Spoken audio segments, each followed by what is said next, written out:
quelqu'un qui veut écrire de la romantasy doit commencer par en lire. Et pas juste je lis à Cotard et Fourth Wing parce que c'est ça qui a marché. Non. Je sais toujours ce qu'il va y avoir dans la suite, même si je le note pas. C'est dans ma tête, ça travaille. C'est un processus de maturation un peu, tu vois, comme du vin que tu vas garder dans ta cave. Au début, je paniquais beaucoup parce que je me disais non, mais c'est que tu te donnes pas assez de temps pour ton premier jet et tout. Ça change rien. Je peux me laisser 6 mois pour un premier jet, je vais quand même terminer avec 10 jours de retard parce que je me serais sorti les doigts à 10 jours de la deadline. Tu écoutes le Café des auteurs, le podcast qui t'aide à écrire ton roman et à trouver l'inspiration chaque lundi matin. Moi, c'est Ingrid Lemaire. Je suis auteure, créatrice de l'école j'écrisunroman.eu et passionnée de scénario, de psychologie et de fonctionnement du cerveau. Tu trouveras d'ailleurs dans les notes du podcast comment m'appeler au secours en cas de blocage. Et maintenant, installe-toi, c'est parti pour notre épisode. Hello collègue écrivain, j'espère que tu vas bien. Dans cet épisode, je reçois Megara Nolan, autrice de plusieurs genres, mais principalement de romantasy, un genre qui ne figurait pas encore sur le podcast et duquel j'avais très envie de parler. Quels sont les codes de ce genre? Quelle est une bonne romantasy? C'est quoi les fameux tropes et les préférés de Megara? Et on parle également du prochain roman à sortir de Megara, qui sort d'ailleurs dans 2 jours, Le Chant des Sacrifiés, écrit à 4 mains avec Eulalie Lombard. Tu retrouveras bien sûr le lien pour retrouver ce roman dans les notes de l'épisode et je te laisse avec Megara. Et on est avec Megara Nolan. Hello Megara, bienvenue au Café des auteurs. Salut Ingrid. Est-ce que tu pourrais te présenter pour les auditeurs? Mais bien sûr, je vais essayer. Du coup, je m'appelle Megara Nolan, j'ai 30 ans, je suis autrice indépendante depuis 2019. J'ai publié quelques romans en maison d'édition, mais finalement j'ai tout récupéré. Donc maintenant je suis 100% indépendante. Et même si je me suis essayée à pas mal de genres, un peu trop, je suis maintenant spécialisée dans la romance et de la romantasy. Donc c'est après plusieurs genres que t'es arrivée sur la romantasy. Qu'est-ce qui te fait vibrer dans ce genre-là? Je pense que c'est vraiment le mélange entre 2 genres que j'adore. La romance, je suis une grosse lectrice de romance contemporaine, et la fantasy. La fantasy, c'est le genre que je lisais beaucoup quand j'étais ado et que j'avais un petit peu délaissé plus tard parce que justement je préférais lire du young adulte. Je lisais beaucoup de dystopie à un moment aussi et je lisais aussi donc beaucoup de romances. Et le fait que plutôt les autrices américaines au début se soient intéressées à mélanger ces 2 genres-là, c'est ça qui m'a donné envie d'en lire et c'est ça qui m'a donné envie du coup d'en réécrire. Et c'est vraiment le mélange des genres d'une fantasy qui peut quand même avoir un world building hyper travaillé et d'une romance, et c'est ça qui me plaît. T'as parlé d'autrices américaines. Est-ce que toi t'as des influences en particulier dans ces genres-là? Alors moi, il faut savoir en plus que je lis quasiment que en anglais. Donc les noms que je vais donner, je sais pas si ça va parler à beaucoup de monde, mais c'est des autrices qui, je pense, vont être traduites dans les mois ou les années qui viennent. La première qui me vient en tête, c'est Keri Lake. Elle fait de la gothic fantasy, c'est incroyable. J'adore aussi beaucoup Sarah H. Parker, c'est l'autrice qui a écrit When the Moon Hatched, et une de ses sagas a été publiée, je crois, chez ses Roncières, si je dis pas de bêtises. C'est un pétale de cristal et de sang, ou un cristal de pétale et de sang, je sais plus. Pareil, j'adore ce qu'elle fait, le world building est hyper intense, mais ça vaut le coup. Et j'aime beaucoup Rebecca Yarros aussi. Qui y a aussi un world building. Ouais. Mais pour le coup, j'ai aussi lu certaines de ses romances contemporaines après avoir découvert Fourth Wing, et c'est excellent aussi. Il y a des super titres. Tu parles du coup du world building, c'est intéressant, j'ai l'impression que tes influences, c'est un critère, quoi. Il faut que l'univers fantasy soit intéressant et prenant pour toi. Ouais, carrément. Si je vois que le world building, enfin j'en ai lu des romantasy où le world building c'était pas le truc le plus développé, et bon, ça se lit, c'est sympa, mais c'est un truc que je vais oublier. Alors que quand l'univers il est vraiment bien travaillé, que j'ouvre le livre et que je me sens chez moi, même s'il se passe des trucs horribles dans dans ce monde, mais bon, c'est ça qui fait que j'ai envie d'y retourner. Et c'est ça que je me dis, ok, l'autrice elle a quand même passé du temps là-dessus, elle essaie de nous faire comprendre des choses, donc ouais, je vais essayer un petit peu de me péter le crâne avec elle et de comprendre ce qu'elle a voulu nous faire passer comme message, quoi. Tu parles de messages, je trouve ça intéressant. Finalement, il y a beaucoup d'ingrédients à doser dans une romantasy parce qu'il y a justement la romance qui ne va pas sans les personnages, il y a l'univers, il y a l'équilibre entre tout ça. C'est quoi pour toi j'ai envie de dire une bonne romantasy? C'est une fantasy du coup qui oublie pas qu'il y a de la romance, et c'est une romance qui oublie pas qu'il y a de la fantasy. C'est une histoire de dosage. Après, il y a plein de gens qui ont des définitions différentes de la romantasy. Moi, je dirais que une bonne romantasy, on ne va pas dépasser idéalement, c'est 50-50, 50% romance, 50% fantasy. On peut aller sur du 60-40 dans un sens ou dans l'autre, mais pas trop non plus. Si c'est trop fantasy et qu'on oublie la romance, c'est un peu chiant. Et Pour moi, ce qui est super important, c'est l'alchimie et la tension qu'il peut y avoir entre les deux personnages principaux. Plusieurs personnages principaux, parfois il y en a plusieurs. C'est ça qui est le plus important, la façon dont ils se parlent, les dialogues. Moi, les descriptions, ça me saoule. Donc j'ai tendance même à... Mon œil repère les guillemets ou les quadratins et je peux sauter et ne lire que les dialogues vraiment parfois. C'est terrible. Ce qui fait que parfois je comprends pas tout, je vais revenir en arrière, mais c'est un autre sujet. Et ouais, la façon dont ils se parlent, les dialogues, ça pour moi c'est hyper important et c'est là qu'on se rend compte qu'il y a de l'alchimie ou pas. De l'alchimie et puis que les personnages sont réussis, c'est-à-dire qu'avant même l'alchimie, que les personnages, déjà faut que les personnages, j'imagine, soient bien construits, bien travaillés pour qu'on arrive à être en compagnie d'eux pendant tout le tome. Tout à fait. Et j'aime bien aussi quand on sort des clichés un peu, parce que c'est vrai que quand on lit beaucoup, des fois on retrouve un peu les mêmes schémas de personnages, l'orpheline qui a perdu ses parents et tout. J'avoue, moi aussi succombé à ce cliché plus d'une fois, mais et c'est pas forcément une mauvaise chose de faire du cliché, mais un petit peu de fraîcheur aussi de temps en temps, pas mal. Est-ce que c'est des personnages qui te viennent avant les histoires ou pas? Ouais, moi c'est souvent comme ça. C'est souvent le personnage d'abord, et l'histoire après. C'est le personnage qui me raconte son histoire un petit peu. Je pense que le personnage, il prend toujours une partie de ma personnalité, qui est plus ou moins développée. J'essaye de leur donner à tous un petit bout de moi, même aux méchants. Et des fois, c'est des parties de soi qui sont pas toujours les plus faciles à exploiter. Ce qui fait qu'un livre est parfois plus facile ou plus difficile à écrire que l'autre. Mais je pense que quand ça vient forcément de toi, c'est là aussi que tu peux creuser la psychologie et sa personnalité pour vraiment faire quelque chose d'intéressant. Et observer aussi peut-être parfois des choses autour de toi. C'est pas obligé que ça vienne de toi, ça peut venir de quelqu'un que tu connais bien ou quelque chose qui t'inspire ou quelque chose que tu vois. Et surtout en fantasy, je pense que c'est important de se baser sur des choses qui existent quand même pour que les gens ils aient moins de mal à entrer dans l'univers et à s'identifier au personnage.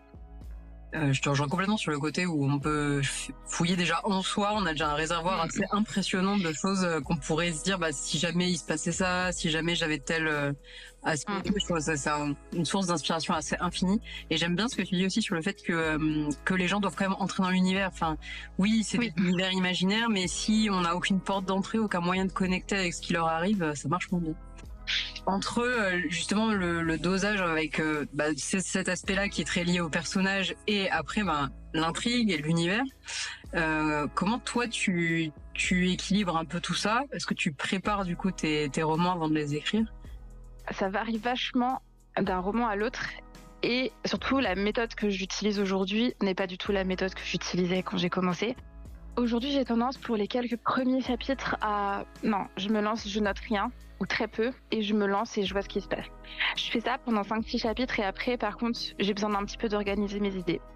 Mais je fais jamais le plan en entier, parce que ça me bloque de faire le plan, et surtout, il y a tellement de choses qui peuvent changer. En fait, moi, j'aime pas perdre de temps, et je vais pas perdre de temps à faire un plan, alors que ça se trouve, je vais dire, vas-y, non, c'est nul, je suis prêt, mais je ferai tout. Donc... je fais ça jusqu'à à peu près la moitié du roman où là par contre je sais que j'ai besoin d'une architecture un peu plus poussée, du coup je m'arrête, je relis tout ce que j'ai fait. En général le roman il est déjà parti en alpha lecture à ce moment-là, donc je relis avec les retours des alphas, je réécris ce qui a besoin d'être réécrit. Si ça doit me prendre 3 jours, ça me prend 3 jours, c'est pas grave. Et je planifie la suite. Alors des fois j'ai des post-it, des fois je fais ça sur un carnet, c'est vraiment au feeling et ça peut toujours bouger, tant que c'est pas écrit. Quand c'est pas fini, tout peut toujours bouger bien sûr. Mais ouais, je fais comme ça et depuis quelques temps maintenant et ça marche pas mal. Donc tant que ça marche. Quand tu dis que tu planifies la suite, c'est-à-dire genre les 2-3 chapitres d'après ou vraiment la suite au global? Non, en général, à partir du milieu du roman, je planifie jusqu'à la fin ou alors il reste peut-être, là pour le roman que je suis en train d'écrire actuellement, j'ai planifié je pense jusqu'au chapitre 45. J'estime qu'après le chapitre 45, il restera 4-5 chapitres et c'est tout. Cette méthode-là, ouais, tu disais que t'as pas toujours fonctionné comme ça, j'imagine. Mais là, par contre, ça fait longtemps que tu l'utilises. C'est 1 an à peu près que j'utilise ça. Mais c'est aussi parce que depuis 1 an, j'essaye de faire des univers vachement plus fournis, avec vachement plus de détails. Quand c'est des sagas, j'essaye de faire beaucoup de foreshadowing, où en fait, si tu relis le livre après, tu vas pouvoir te dire, en fait, si elle l'avait prévu ce truc-là. Du coup, j'ai pas vraiment le choix que de faire ça pour pas oublier que en fait cet élément-là je l'ai installé à tel chapitre et donc on va comprendre pourquoi dans le tome d'après. Ça me permet aussi d'avoir un guide et une ligne pour moi plus tard. Et tu parles de sagas, tes sagas, cette façon de faire là, c'est plutôt tome par tome finalement. C'est déjà un peu ce qu'il va y avoir dans la suite. Je sais toujours ce qu'il va y avoir dans la suite, même si je le note pas. C'est dans ma tête, ça travaille. c'est un processus de maturation un peu, tu vois, comme du vin que tu vas garder dans ta cave. Plus t'attends, plus tu sais que ça va être bon. Donc c'est dans ma tête, je sais à peu près où commence et où termine chaque tome. Souvent c'est ce qu'il y a au milieu ça change, on nage, on sait pas trop. Mais oui, tout est prévu quand même. Et ça m'évoque aussi les différences d'univers, justement. C'est pas parce que on disait c'est de la romantasy qu'il faut négliger vraiment le fait de faire des univers hyper intéressants et tout ça. Du coup, quand tu te lances, là, tu disais, tu te lances sur quelques chapitres, même sur un nouveau roman où c'est un nouvel univers, tu vas faire comme ça aussi? Non, je fais toujours, avant de commencer avec mes petits chapitres, je me pose toujours, en général, c'est plutôt sur papier, donc avec un carnet, et je fais mon world building, c'est-à-dire le nom des pays, le nom des quelques personnages qu'on va croiser au début, le système de magie, s'il y en a un, comment ça se passe, est-ce qu'il y a un panthéon avec des dieux, enfin j'essaye vraiment de trouver les noms surtout, pour pas faire un texte à tout. Je déteste faire des textes à tout, ça m'énerve. Même des fois quand je me rappelle pas d'un nom, je vais m'arrêter, je vais repartir pour le retrouver au lieu de mettre 3 petits points ou XXX. Donc ouais, j'essaie quand même de faire un petit travail de débroussaillage de world building, mais que je viendrai compléter au fur et à mesure. C'est pas grave si tout n'est pas parfait direct, je complète au fur et à mesure parce que je trouve que mes meilleures idées, elles viennent pendant que j'écris. Donc, je me force pas, si ça vient pas sur le moment, ça viendra plus tard. Et ça te prend combien de temps cette phase-là? C'est difficile à quantifier parce que avant que je me mette vraiment à le poser sur papier, comme je te dis, ça va mouliner pendant parfois des années. Je dirais que la phase vraiment d'écriture et de boulot de world building, ça me peut prendre entre 3 jours et 10 jours. Ouais, je trouve ça intéressant parce qu'effectivement, oui, on va avoir l'idée bien avant et on va s'y mettre, etc. Mais tu vois, par rapport à quelqu'un qui mettrait 6 mois à faire son world building, c'est quand même beaucoup plus efficace là. C'est vraiment le nécessaire dont tu as besoin pour écrire, finalement. Ouais. À ce moment-là. Après, c'est aussi que maintenant que c'est mon métier, j'ai un planning avec des deadlines. Et du coup, là, j'ai pas eu à faire de nouvel univers depuis un petit moment. Mais la prochaine fois que j'aurai à faire ça, probablement soit en fin d'année, soit en début d'année prochaine, je sais que dans mon planning, je vais me prendre 10-15 jours où je vais vraiment réfléchir à ça. Peut-être que je vais commencer à écrire un chapitre pour voir ce qui se passe, continuer de prendre mes notes et tout, mais je sais que pendant 10-15 jours, on va patauger. Et de toute façon, quand je commence un roman, mon rythme, il est vachement plus lent que quand j'arrive à la fin. Moi, j'ai ce truc de j'écris pas beaucoup. J'écris un peu plus quand j'arrive au milieu parce qu'il y a souvent un pic d'activité au niveau de l'intrigue. Après, c'est lent. Je repasse un peu dans le creux de la vague jusqu'à la fin parce que je suis en retard. Et que là, ma deadline arrive. J'ai 10 jours pour terminer le livre. Il me manque 50 000 mots. Donc, 50 000 mots, j'abuse un peu peut-être. Mais tu vois ce que je veux dire. Et donc là, je n'ai pas le choix. Il faut que je termine. Je vois très bien. Et je trouve que c'est intéressant parce que ça reflète aussi qu'on va jamais avoir la même énergie et la même inspiration et productivité selon aussi les phases du roman, quoi. Oui. Et au début, je paniquais beaucoup parce que je me disais non, mais c'est que tu te donnes pas assez de temps pour ton premier jet et tout. Ça change rien. Je peux me laisser 6 mois pour un premier jet, je vais quand même terminer avec 10 jours de retard parce que je me serais sorti les doigts à 10 jours de la deadline, c'est sûr. Je sais plus quelle loi, je crois que c'est Parkinson qui dit que si t'as 6 mois pour le faire, tu vas mettre 6 mois, quoi. Et parce que psychologiquement, on est un peu fait pour aussi. Et je pense que de toute façon, là où quand tu dis que les idées elles maturent dans ta tête, je trouve ça hyper intéressant parce que et que du coup les bonnes idées on les a surtout pendant l'écriture. Moi je fonctionne aussi comme ça et comme on disait plus on attend plus ça sera bon. Bah oui parce qu'on baigne dedans quoi. Oui. Et puis l'univers prend forme, le roman aussi et donc on va trouver des idées bien plus pertinentes que ce qu'on peut avoir dans la préparation. Tout à fait. Et c'est pour ça que je cède pas très souvent au syndrome de l'objet brillant. C'est-à-dire que parfois j'ai une idée de roman qui va popper, je me jette pas dessus. Parce que je sais parfois que on a besoin que cette idée, elle mature, elle prenne son temps, elle se développe. Ce qu'elle était au départ sera certainement pas ce qu'elle sera à la fin. Et puis il y a des idées juste, tu vas perdre la vibe en fait. Et si je m'étais mise à l'écrire tout de suite, arrivé au milieu du roman, je me serais dit non en fait j'ai pas envie d'écrire ça. Et c'est pas ça dont on a envie. Donc toujours j'attends. C'est intéressant parce qu'en plus ça permet quand même de faire un peu le tri aussi entre les idées qui ont l'air super bien parce qu'on est en train d'écrire un truc dur et qu'on a envie d'avoir une idée d'un truc qui n'a rien à voir avec ça, le plus différent possible. Et puis les idées qui sont vraiment super bien pour nous et qui sont bien avec ce qu'on a envie d'écrire. C'est ça. On a un peu dévié sur le côté idée, mais je trouve ça hyper intéressant.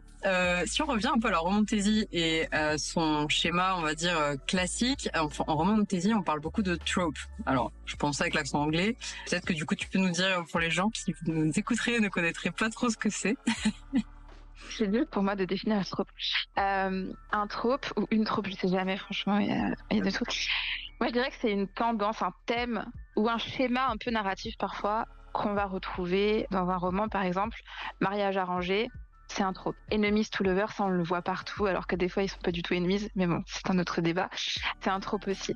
Et t'as des tropes, t'as les micro-tropes, ça devient hyper technique. Ça c'est plutôt genre Dax sous la gorge, parce que c'est des petits trucs un peu clichés qu'on retrouve parfois dans les romans de fantasy ou de romantasy, mais qu'on aime bien quand même. On a un petit bingo, tu vois, et on coche la case, c'est bon.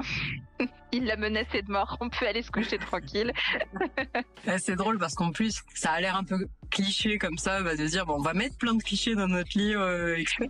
Et entre guillemets, d'un côté, je trouve qu'effectivement, quand on voit les tropes sur les romans, typiquement si on regarde sur Instagram et qu'on dit il y a ce roman-là, il y a ce truc-là, ça donne quand même une vision assez intéressante de ce que l'autrice a envie de faire, est-ce qu'elle aime bien, est-ce qu'elle aime bien, quoi.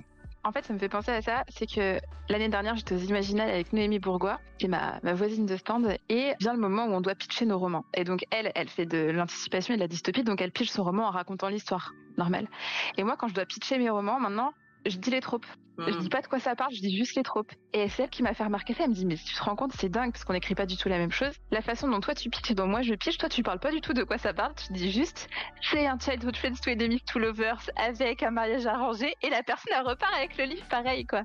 Et je me suis dit c'est vrai en fait. C'est intéressant parce qu'en plus c'est pas forcément justement je trouve que c'est quand même alors oui tu dis c'est enemies to lovers donc on a quand même une vision de l'histoire mais en même temps on peut aussi garder une surprise sur tout le reste finalement que t'as pas dit quoi. Oui, du coup, je pense que j'ai jamais pitché l'histoire en elle-même. Enfin, si, j'ai dû le faire, mais pas souvent par rapport au fait que je balance les tropes comme ça et ça marche. Je fais OK. Moi, je trouve ça très bien parce que j'aime pas savoir de quoi parlent les livres, ou en tout cas très très peu, quoi. Je pense que tu gardes un peu ton suspense comme ça. Alors oui, en même temps, si tu dis c'est une romantasy, donc forcément il y a ce côté romance. Ouais. Après, il faut pas se planter sur la trope, et c'est là que les gens parfois sont un peu déçus, parce qu'à un moment donné, tout le monde vendait son bouquin comme Enemies to Lovers, donc comme deux gens qui vraiment sont censés être ennemis jusqu'au moment où ils sont ensemble. Et ce terme, il a un peu été utilisé un peu à tort et à travers, et maintenant il y a beaucoup de gens qui sont déçus, parce qu'en fait, juste pour eux, les Enemies to Lovers, ils se fritent pendant 4 pages. Et après, c'est fini. Non, c'est pas ça un Enemies to Lovers. Ouais, et en fait, c'est intéressant parce que justement, autant si tu racontes l'histoire à la personne pour lui pitcher ton roman, théoriquement, elle va pas être déçue puisque t'as quand même raconté à peu près ce qui était bon. Mais si tu te trompes sur le trope, elle avait que ça, elle, pour se situer. Donc effectivement, c'est enemies to lovers, mais ils sont pas du tout ennemis. C'est juste qu'ils s'aiment pas trop pendant 3 pages, comme tu dis, et qu'après, c'est ça. Du tout. C'est un peu décevant parce que oui, quand on dit enemies to lovers, ça vient vraiment du côté fantasy un peu où on pourrait avoir d'autres hommes ennemis à la Roméo et Juliette. Ce genre. Ouais, carrément. Par exemple, on pourrait se dire que Roméo et Juliette c'est un enemies to lovers, même s'il y a le coup de foudre ou quoi. Bon, ok, c'est ouvert au départ. Mais ouais, faut pas se planter sur les tropes, quoi. Parmi ces tropes-là, c'est lesquels que toi t'aimes bien, tes petits chouchous, ou ceux que t'aimerais bien aussi exploiter mais que t'as pas encore fait peut-être? Là, je suis en train d'exploiter un de mes tropes chouchous que je vois pas souvent. Parce que je pense que, je sais pas, les gens ils aiment pas ce trope. Ce sera ta petite exclusivité du podcast. Je suis en train d'écrire du coup un second chance romance. C'est quand tu te remets avec ton ex, typiquement. Moi, c'est un truc que j'aime bien. J'en ai lu pas mal ces derniers temps. Alors, en fantasy, je pense pas que j'en ai déjà lu. Par contre, en romance contemporaine, il y en a quand même quelques-uns. Mais quand j'ai fait mes petites recherches, justement, j'ai lu beaucoup de second chance avant d'écrire Fais-moi t'oublier. Et j'ai galéré à en trouver. Même alors que en français, il y en a pas beaucoup. Et en anglais, du coup, j'ai dû vraiment fouiller longtemps sur ma Kindle pour trouver les livres, pour ces livres-là. Et mes alpha lectrices, quand elles ont compris ça, elles étaient pas emballées de ouf. Elles me disaient, tu nous as vraiment mis ça. Et je dis, bah oui. Et finalement, maintenant, elles sont contentes. Mais je sais pas pourquoi. Et est-ce qu'il y en a que t'aimes pas du tout? Non, je pense pas qu'il y en ait que j'aime pas. Il y en a qui me saoulent parce qu'on les a trop vus. Genre le fake dating. J'en ai écrit un pourquoi. Mais j'ai essayé de faire light. Parce que justement, à un moment donné, fake dating, il y avait ça partout. Et ça, genre, est-ce qu'on peut faire autre chose? Je sais pas. Je sais qu'il y a plein de gens qui aiment pas non plus le pregnancy trope. C'est quand l'héroïne se retrouve enceinte ou quoi. Moi, ça, personnellement, je m'en fiche. C'est pas un trope que j'ai envie d'exploiter. Mais s'il y en a dans un livre, ça me gêne pas.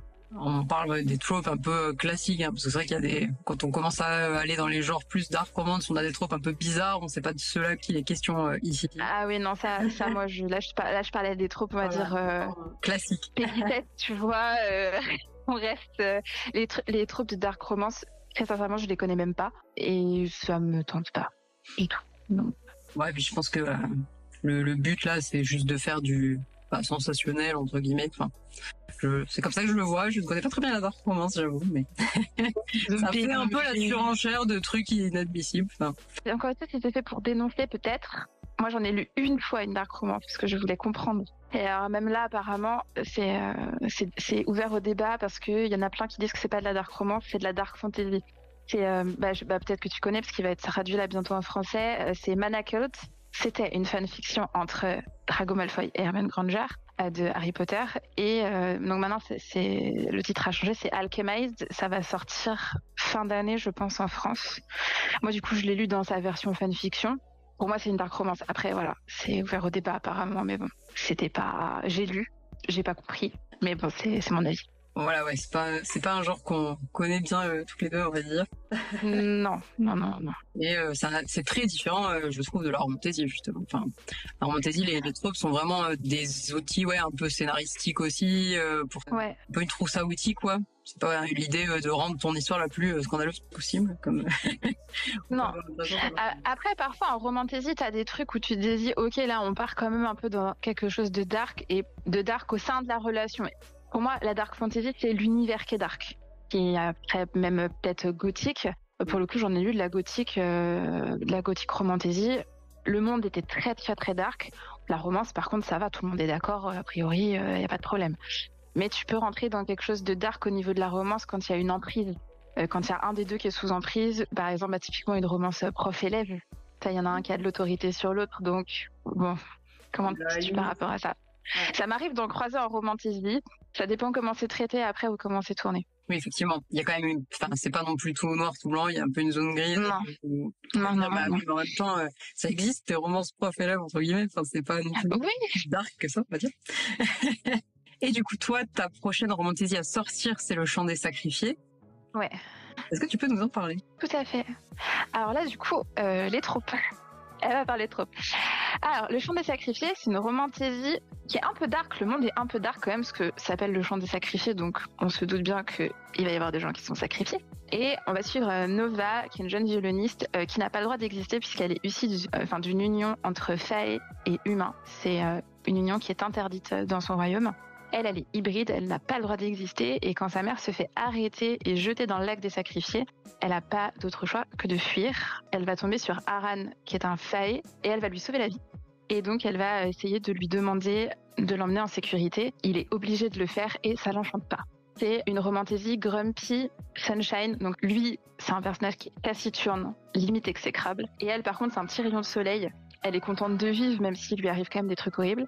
Et du coup, ça donne entre les deux un côté un peu ping-pong, où il s'envoie des fions quand même assez souvent. Mais c'est sympa, c'était très très drôle à écrire. Moi, j'ai écrit le personnage de Nova, et c'est Eulalie qui a écrit le personnage d'Aran. On a fait un roman à 2 voix comme ça.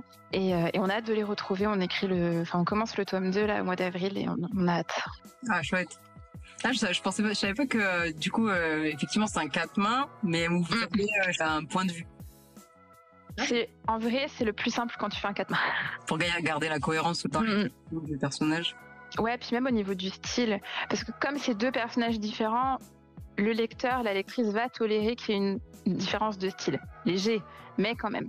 Alors que j'ai aussi fait un 4 mains avec ma meilleure amie. Là, pour le coup, c'est à la 3e personne. Il a fallu harmoniser le roman. Et là, c'est un autre travail. Et même ton cerveau, il fonctionne pas pareil. C'est-à-dire que moi, je me disais, quand j'arrivais à un truc, je me disais, attends, comment elle écrirait ça? Pour essayer de m'inspirer de son style, même au stade du premier jet, ce qui explique pourquoi on a été très lente à écrire cette trilogie. Et c'est pas du tout le même travail. Donc, un point de vue chacun, ça reste le plus facile, je dirais. Et du coup, effectivement, ça venait d'où cette idée? Vous vous êtes dit quoi? Ça fait super longtemps qu'on a envie d'écrire ensemble parce que Eulalie et moi, on partage beaucoup de lectures. Du coup, on se partage beaucoup de théories sur nos lectures préférées. Ça donne parfois des appels de 1 heure et demie très peu productifs. enfin, l'idée d'écrire ensemble, elle est venue de là. On s'était fait un petit call il y a 2 ans et demi où on avait jeté des idées comme ça sur un document Word, mais on n'avait pas le temps de l'écrire tout de suite. Donc on a planifié quand est-ce qu'on écrirait Le Chant des Sacrifiés. Il ne s'appelait pas du tout comme ça à la base, qui avait pas de titre d'ailleurs, parce que Eulalie, elle adore les plannings. Moi, pas du tout. Donc Eulalie, elle m'avait dit fin 2024, prépare-toi. Moi, elle m'a dit ça mi-2022. J'étais à genre, écoute, pas de problème. Bah, oui, d'accord, on fait ça. Moi, 2024, je savais pas, mais bon, elle était sûre, donc let's go. Et au moment de reprendre nos notes en août dernier, en fait, on s'est rendu compte que c'était plus du tout ce qu'on avait envie d'écrire. Sauf que là, il fallait repartir à zéro. Et puis, on a réfléchi à ce qu'on voulait mettre. Le trope de l'amour interdit, on était sûr. Par contre, le Grumpy Sunshine, il est venu quand on a créé nos personnages, où on s'est dit, ok, en fait, c'était pas prévu, mais on va faire un truc un peu drôle. Et enfin, nous, on trouve ça drôle en tout cas. J'espère que les autres trouveront ça drôle aussi. J'ai vu quelques extraits qui avaient l'air quand même assez marrants. On a essayé. C'est vrai que c'est intéressant parce qu'on n'en a pas parlé, mais on peut tout à fait écrire de la romantasy dans un univers quand même assez dark, chargé, avec des personnages qui ont pas la vie facile. Et il peut y avoir quand même beaucoup d'humour. C'est quelque chose que je trouve assez chouette aussi. Force de vous suivre, on voit que... Bah, c'est là justement que tu peux faire jouer ta relation entre les personnages. Parce que dans la vraie vie, tu te mettrais pas avec quelqu'un avec qui tu te marres pas, quelque part, en fait. Et l'alchimie, elle vient aussi du côté piquant que tu peux avoir à parler avec quelqu'un. Genre de discussion un petit peu parfois enflammée. Ça vient de là aussi. Et des fois, je trouve que dans des lectures, quand t'as pas ça, il manque un truc. C'est vrai que si tu te dis, moi à sa place, j'aurais fait une blague sur ci, je serais sarcastique avec elle et tout. Et je suis d'accord avec toi que, typiquement, quand on lit les livres un peu à l'ancienne, bon, là en tête j'avais le Seigneur des Anneaux, mais bref, de la fantaisie un peu plus à l'ancienne, on perd un peu ce genre de relation que peuvent avoir les personnages parfois, où juste ils vont se charrier, quoi. Alors moi, j'ai Tolkien. Ouais. Alors après, Tolkien, moi je déteste le Seigneur des Anneaux, donc si tu n'as pas, les gens vont me jeter des cailloux. Mais parce que déjà c'est une bande de mecs, on partait pas super pour moi. Et puis ouais, j'ai conscience que le world building est très bien, c'était sûrement très bien, je sais pas, mais vraiment que ce soit le livre ou le film, ça n'a jamais réussi à accrocher. Et c'est peut-être aussi parce que justement, alors moi c'est pour le coup c'est un univers que j'aime beaucoup et tout, mais clairement on peut pas dire que ce soit réaliste. C'est plus il y a une histoire de contes de fées, de personnages un peu irréels. Et c'est vrai que je trouve que ça passe ou ça casse quand après en plus t'as l'habitude de lire aussi des romans où justement les personnages sont très réalistes et même alors qu'on est chez des fées et dans un monde de fantasy, etc., quoi. Mais ça n'empêche il y a des autrices ou auteurs à qui on va beaucoup plus croire aux personnages.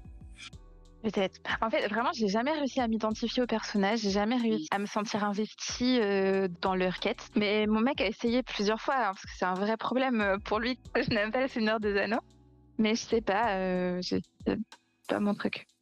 Est-ce que pour le Chant des Sacrifiés, vous aviez en tête justement des livres, c'était vos fameuses lectures ou quoi, des influences un petit peu, ou c'était vraiment non, on va écrire telle histoire, etc.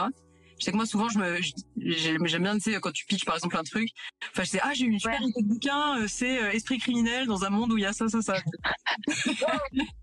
Et à situer aussi sur ce que tu as envie de faire. Ouais.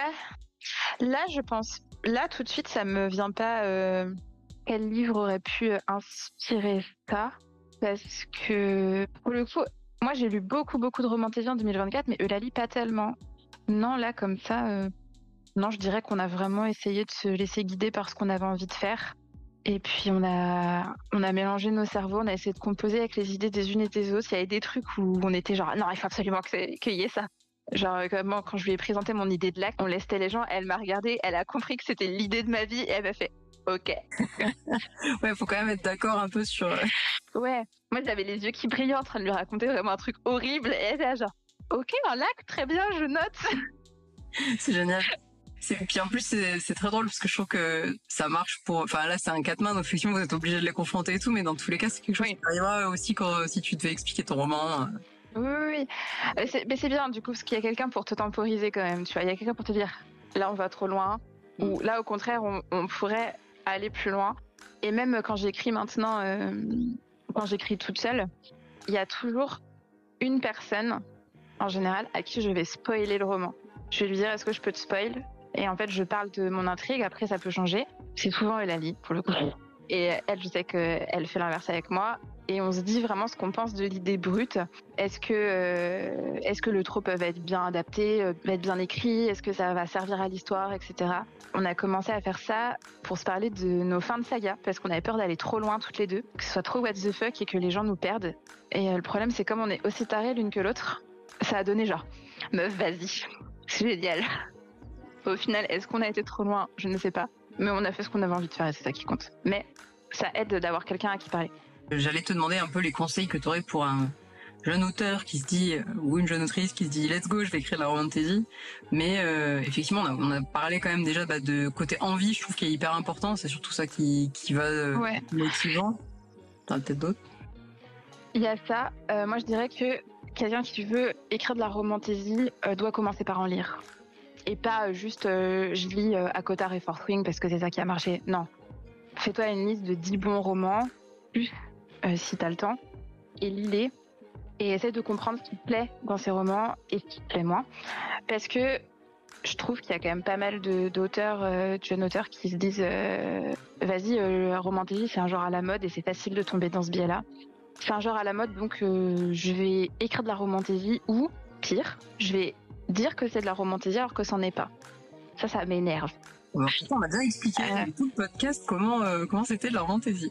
Ouais, non, mais c'est parce que c'est l'attrait marketing en fait. Comme c'est ça qui marche en ce moment, ils vont se dire que s'ils disent que c'est de la romantasy, bah ça va leur apporter des ventes et tout.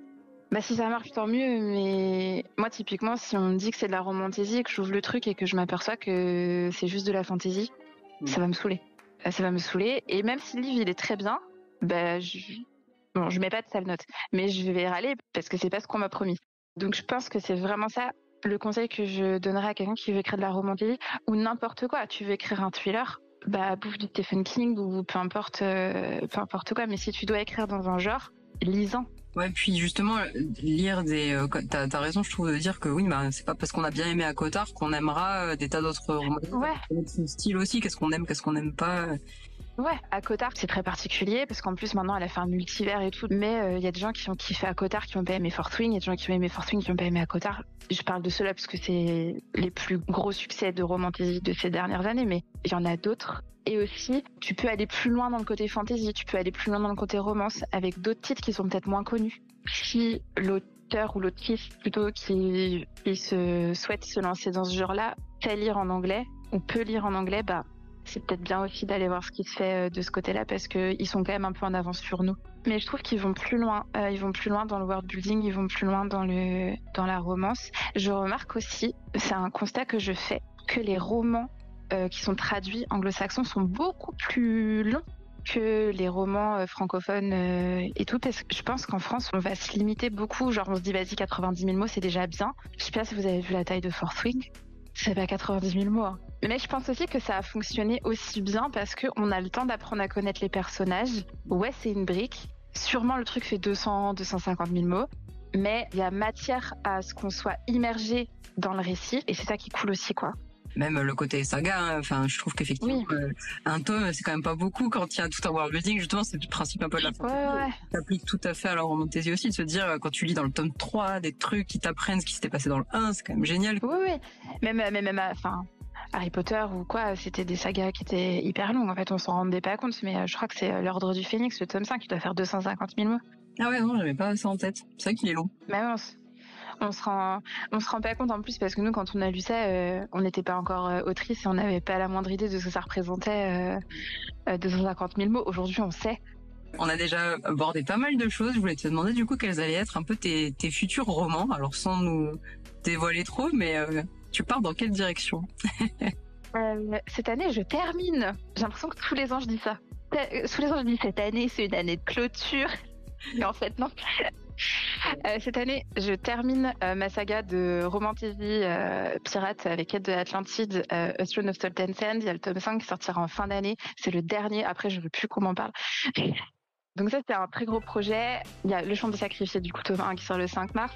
Le tome 2 sortira en fin d'année aussi.